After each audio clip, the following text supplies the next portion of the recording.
What's up, everybody? So I just got done setting some traps, and I was just thinking about this earlier. Everybody that I've been talking to, and especially if I end up talking about trapping, and usually if I'm talking to somebody, I'll bring up trapping. But a lot of people that I talk to that are kind of they're not against trapping, but they're not like I'm gonna go do that.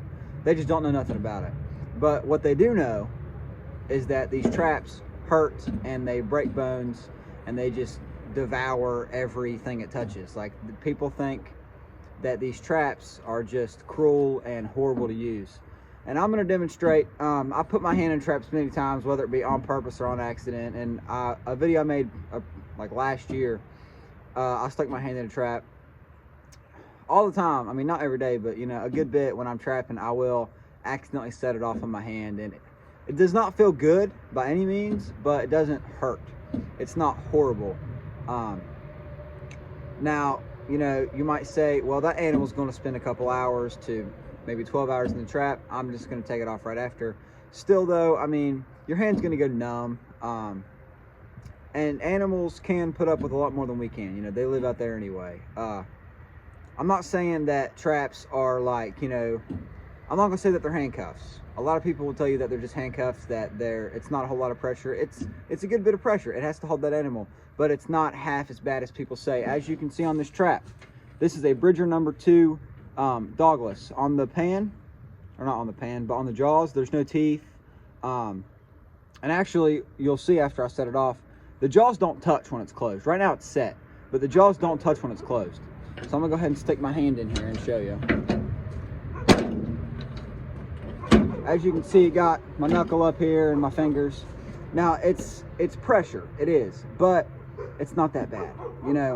I wouldn't volunteer to sit here for 12 hours in this trap and pull on it, yank on it, but it's not that bad. It's not what people tell you. It's not what these anti-trappers are telling you. It's not that bad.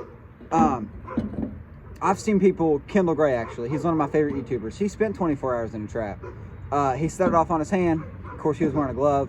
Now, he didn't have it in the ground. He slept with it on, and all kinds of stuff.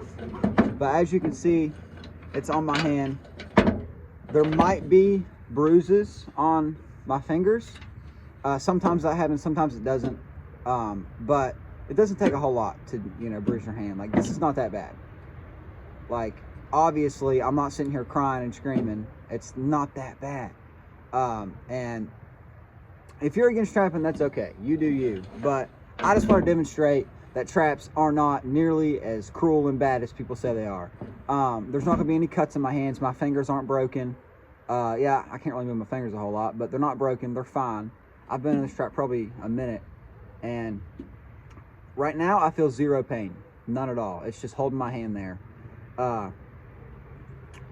But the initial impact is really, that's it. I mean, the initial impact scares you a little bit, but it's not bad at all.